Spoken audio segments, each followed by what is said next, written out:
Baby, you don't know what you do to me. Between me and you, I feel a chemistry. I won't let no one come and take your place. Hi everyone, welcome back to my YouTube.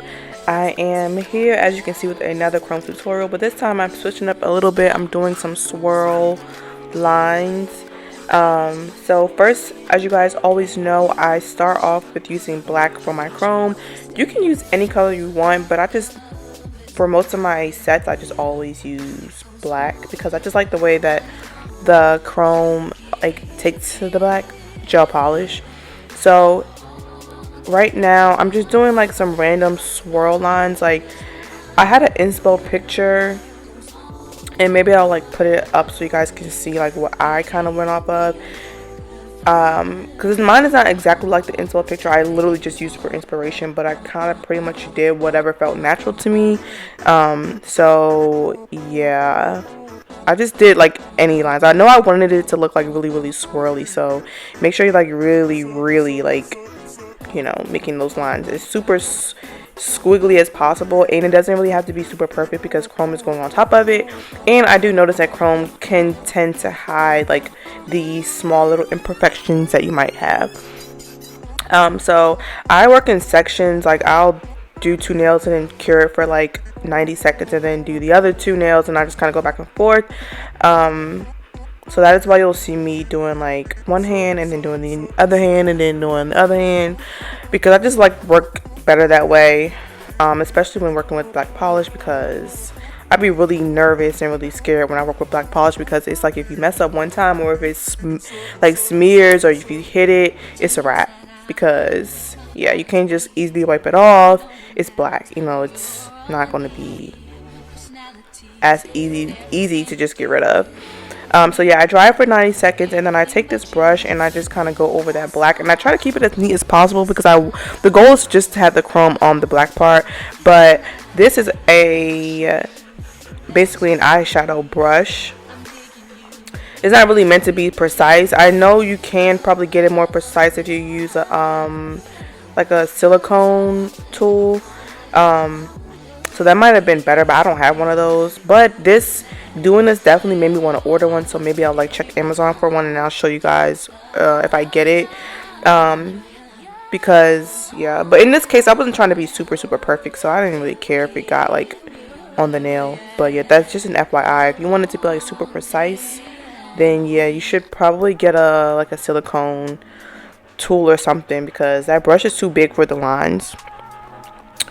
But yeah, that is what I'm doing. I wish I could skip ahead a little bit because I wanted to show you guys that I did mess up a little bit, and I didn't cut it out because I wanted you guys to see like it's okay to mess up. Like, I mess up at least once a day, and I just keep going. Sometimes like the little mess ups that I do is not even super big deals, but me, I'm a perfectionist. I try to be a perfectionist, especially when it comes to like nails, and so I like really try to be as perfect as possible. But anyway, this is what I'm talking about, where I messed up at, and I promise I'm gonna shut up in a second. I just wanted to come on here and like do the introduction, whatever. So yeah, this is where I messed up at. For some reason, I didn't let this dry long enough, and I didn't even pick up on it. I think I was like talking or something, and I didn't even realize that I probably didn't dry it for as long as it needs to. With black, I do 90 seconds. 45 to me sometimes is just not enough. It's hit or miss. So to be sure, I do 90 seconds. So this is right here where you see it's like I'm kind of confused, like why is it being like weird. It was like taking to the whole nail. It was just not working the way I wanted. And then this nail kind of confirmed it for me. Like, I looked at the brush and it was like the black was like wiping off. So it's no big deal. All I did was just drill it off and then start it over, which is what you're about to see now.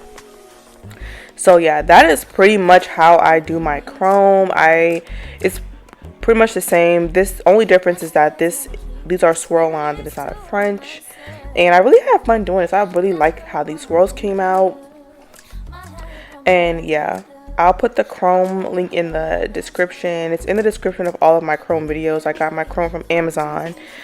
Silver is like definitely my go-to chrome color, by the way. Like every chrome that I do recently has always been silver.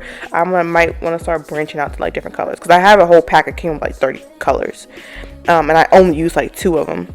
But anyway, I'm gonna shut up and let you guys watch the rest of the tutorial. Let me know what you think. Whoa, what am I doing? Oh yeah, let me know what you guys think. And yeah, I have another video coming for you guys right after this one, so stay tuned. And yeah, if you don't follow me on Instagram, follow me on Instagram. Leave a comment in this so we can chit chat, and I'll see you guys in my next video.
Then dip me underway. You can kill my mouth with love and I will. Hold me till I scream for air breathe. And wash me over until